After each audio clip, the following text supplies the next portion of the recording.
Oi gente, tudo bem? Hoje eu e meu grupo vamos explicar um pouquinho pra vocês sobre o que foi a economia cafeeira. Eu vou explicar ela no primeiro tópico meu, sobre o que foi ela no segundo reinado, e dar uma pincelada geral no que foi realmente a economia cafeeira. Então, falando do segundo reinado, a economia cafeeira foi o principal motor econômico do Brasil durante o segundo reinado, quando Dom Pedro II estava governando.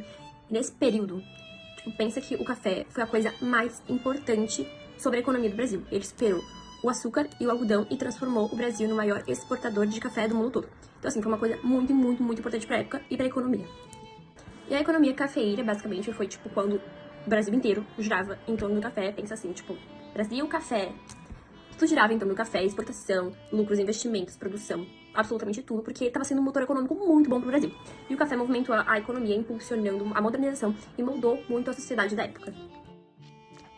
Bom, eu vou falar um pouco como começou a economia cafeeira, que já estava sendo utilizada no século XVIII, mas ela realmente teve seu início em 1825, no Vale do Paraíba, que ficava situada entre Rio de Janeiro e São Paulo ao longo do percurso do Rio Paraíba do Sul.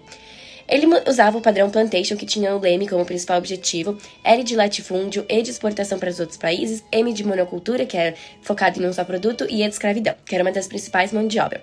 Ela foi principalmente escolhida, esse vale, por ele ter um solo e um clima muito agradáveis, o que facilitava o cultivo, e também um porto ali perto, que facilitava o escoamento. Esse foi o avanço e a base da economia cafeeira no primeiro momento ali no segundo reinado, mas porém, com o decorrer da utilização e do tempo, houve a decadência do solo. E é claro, se a gente vê que o solo tá desgastando, a gente não vai ficar sempre focando nisso.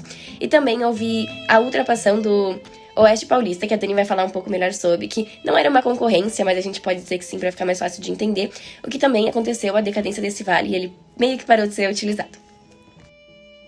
Você sabe por que a produção de café se deslocou para o Oeste Paulista? Bom, um dos principais motivos foi por causa do sol. O solo no Vale do Paraíba estava se desgastando muito e se esgotando muito rápido. Por isso que eles tinham que achar outro meio de saída super rápido. Foi aí que eles encontraram o solo do Oeste Paulista, que era um solo super fértil. Ele era conhecido como terra roxa, um solo que ajudava a planta a crescer muito bem e super rápido. E também dava produtos de alta qualidade. A infraestrutura da região também contribuiu muito, porque as boas estradas, as ferrovias e também a proximidade com o porto foram fatores super importantes para a escolha do local. Também, a gente não pode deixar de ressaltar sobre os terrenos. Os terrenos planos e de baixo custos atraíam muitos produtores a chegassem, morassem lá e também começassem suas plantações de café nesse local. E tudo isso fez com que o Oeste Paulista se tornasse um dos maiores polos produtores do Brasil inteiro. Oi, bom dia. Eu vou falar como funcionava o deslocamento do café pelas ferrovias durante a economia cafeira. Bom, antes das ferrovias, o transporte ele era feito por tropas de mula, que era um processo muito caro e lento. E como a produção do café ela começou a crescer muito inicialmente no Vale Paraíba e depois no Oeste Paulista, eles tiveram que achar um jeito de escoar o café com mais facilidade até os portos. Então, a primeira ferrovia foi em São Paulo, em 1867, que ligava o interior ao Porto de Santos.